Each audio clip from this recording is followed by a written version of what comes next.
I remember on comedy shows, it used to be this running joke that when a woman said to her man, "We need to talk," it would freak the man out. So if you want to freak him out, just say the phrase, "We need to talk."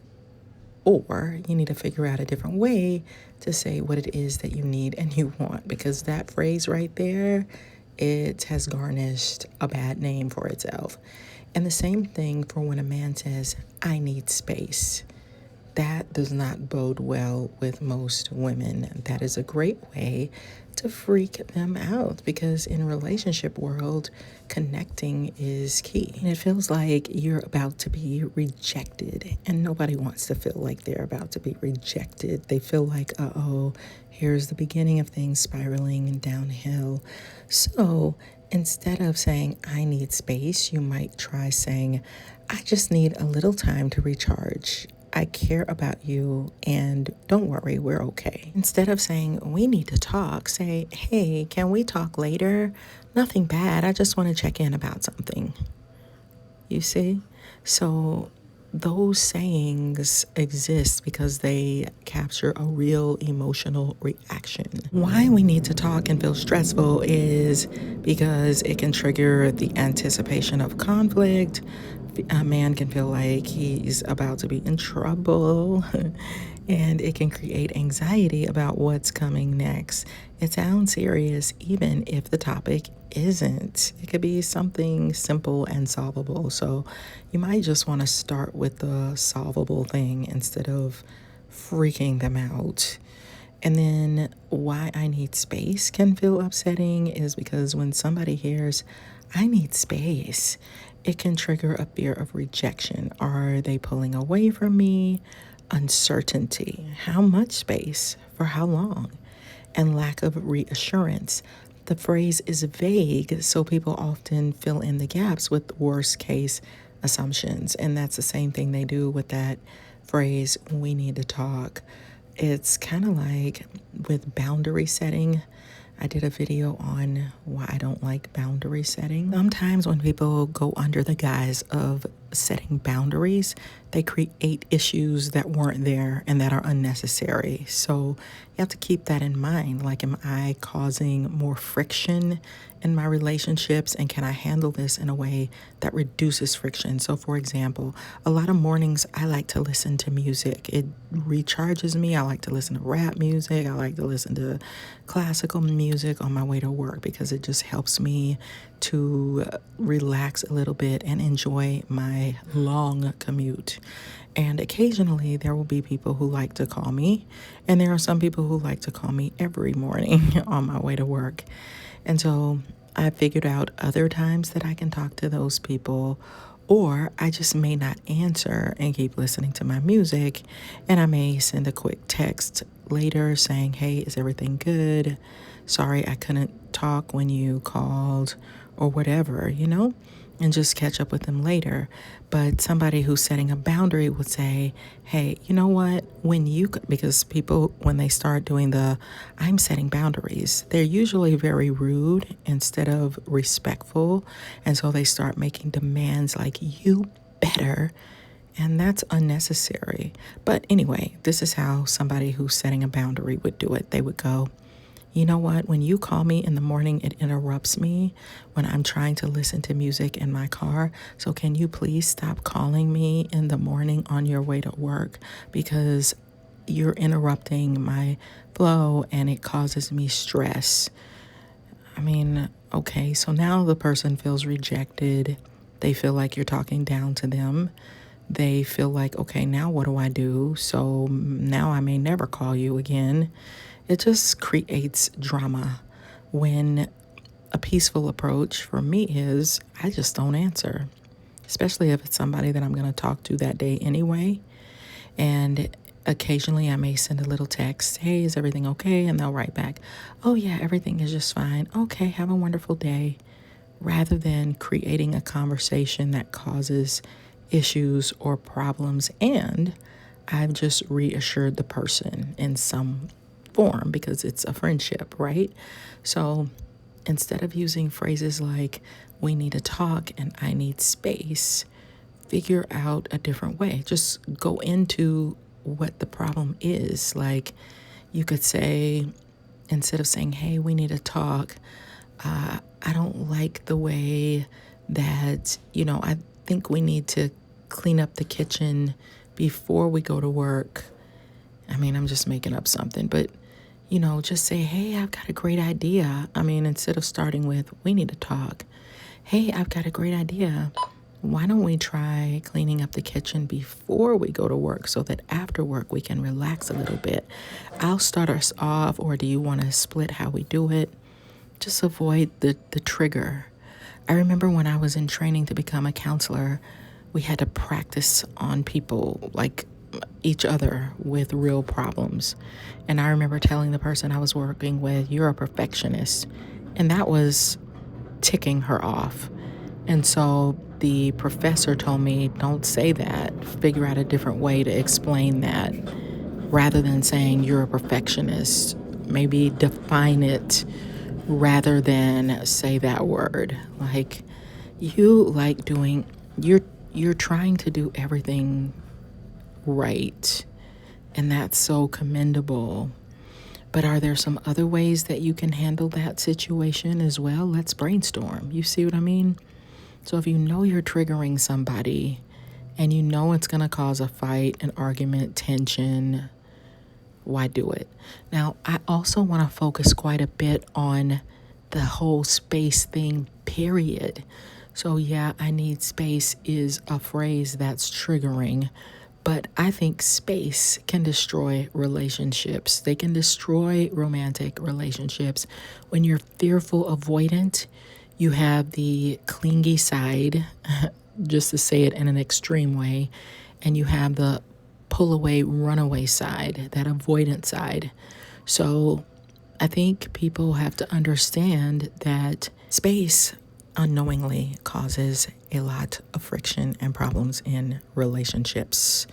And I want you to understand that it is so important for you to pay attention to how you are using and abusing space. Fearful avoidants are notorious for using space in a way that causes damage.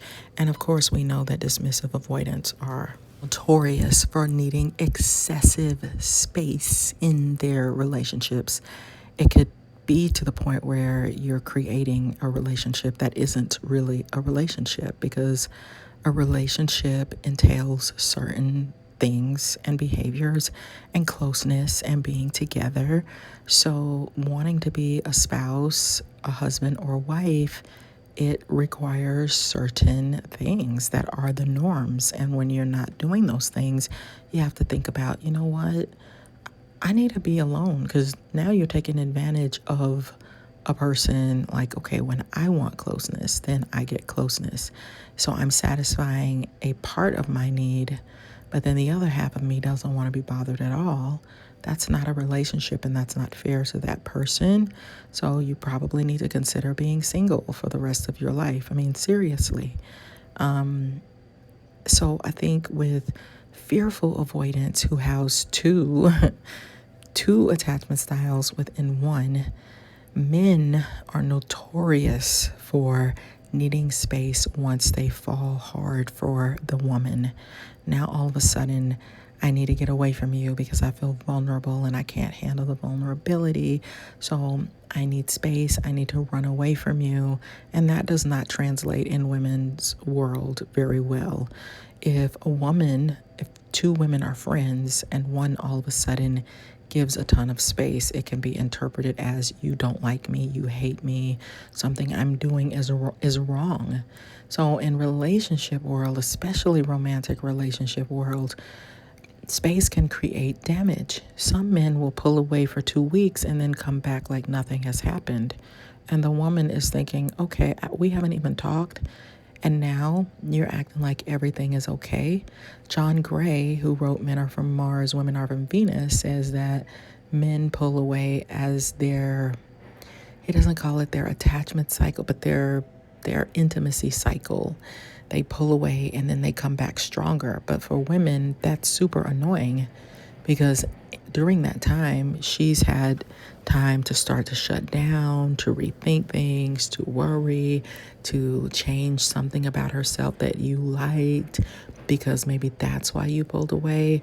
It deserves an explanation, and you have to figure out some kind of way to deal with that space. Some men will pull away so hard that they never come back. And it creates damage within that woman for the next person that she's with. Female fearful avoidance will pull away, create space when she feels like she's about to be ghosted. She might run away because she can't handle the thought that you might leave. So, okay, I need to leave him before he leaves me. That's when space can happen. Space can be a problem with the opposite, where you are fearful avoidant or anxious avoidant and you give zero space, where you want to be with the other person 100% of the time. And if that's something that both of you want, that's great. But some people need a little downtime to think, to reflect, to kind of do their own little thing. Women might get upset because the guy wants to go do things with his friends like he used to do. Like they might want to go play golf or do things, and they might want to talk a little bit. You know what I'm saying? Like relax and do what he always did. And so then that becomes an issue and a problem instead of, sure, you can still have other things you do outside of me. There we go again with the space issue causes problems. I definitely want you to focus on how space can be ruining your relationship. Number one, emotional disconnection. When too much space happens, couples can stop sharing thoughts, feelings, and daily experiences. Over time, you may feel like two separate lives instead of a team. Number two, reduced communication. Less time together often leads to fewer conversations. Important issues may go unspoken and start to build up. 3. Overthinking and insecurity. Space can create uncertainty. Are they losing interest? Why haven't they reached out? This can lead to anxiety, jealousy, or doubt, even if nothing is wrong. Number 4, loss of intimacy. Emotional and physical closeness both need regular connection. Too much space can make affection feel less natural or even awkward over time. Number 5, growing in different directions. When partners spend a lot of time apart, they may develop different routines, different priorities, different social circles. This can lead to feeling less compatible. 6, imbalance in effort. One person may want more connection while the other wants more space. This mismatch can create resentment or feelings of neglect. 7, avoidance of real issues. Sometimes needing space becomes a way to avoid conflict, difficult conversations, and emotional vulnerability. The problem doesn't disappear, it just gets delayed or worse. Number 8, weakening of attachment. Relationships rely on consistency and presence. Too much distance can slowly weaken the emotional bond. So, space itself isn't a terrible thing, but unbalanced or unclear space is. Healthy space is communicated clearly. I need a little time to recharge. Doesn't leave the other person guessing, and it still maintains connection and reassurance. But if you have unhealthy space, it feels like withdrawal or silence. It creates confusion or insecurity and replaces connection instead of supporting it. So we want to keep this in mind. Keep this little thing in mind. How do you use space in your relationships? And I know it could be a little frustrating to have to define relationships, but in this day and age, currently, maybe we're not in the year 3000 yet, but in this day and age, relationships have to be defined a lot more than they used to be when there were automatic roles that were being played. Nowadays, it seems like everybody is just completely confused. So we have to be more deliberate with our relationships. I think it used to be okay. A lot of people still fight and fuss and argue and have turbulent relationships, and that if that's how you do things and both of you are okay with that, great. But most people feel like they need to be a little bit more conscientious about their relationships and how they handle it, and reduce the fighting and the yelling and the disrespect, and we can talk to each other any kind of way and we're still going to be around. People aren't staying around for that kind of stuff anymore. So I feel like relationships are a lot more contrived. They feel a little bit less, they feel a little unnatural, to be honest with you, because we're having to define them. But I think relationships and marriages are extremely important. And just remember that space can be very damaging in relationships. So if you have a strong propensity to pull away and you just can't help yourself, it's such a knee-jerk reaction, you need to really work through and figure out what's causing you to need to pull away that hard. You could be perceiving, like your subconscious is perceiving getting close to someone as a threat instead of a beautiful thing. So you need to reframe and rewire it, because you may think back later, that person was the love of my life and I ruined it, and you may never find anyone like that again. Because a lot of men feel that knee-jerk reaction with somebody that they feel very strongly towards, but when they come back, that person might say, I don't want more of that. You pull away. And that was too upsetting to me. So now you've just destroyed something that could be beautiful because you didn't do the internal work. So we all have to do our work so that we can become a secure attachment style. So hey, beautiful people, thanks for watching. I'd love to hear your thoughts in the comments and what topics you want me to explore next. Your feedback means so much to me. Let's keep this adventure going. Don't break up with me. Be sure to subscribe and like the video. Check out my books on Amazon for insights on enhancing your love life, navigating narcissistic personalities, and exploring the 16 Myers-Briggs personality types. Links are in the description. You're amazing, and I can't wait to see you on the next video.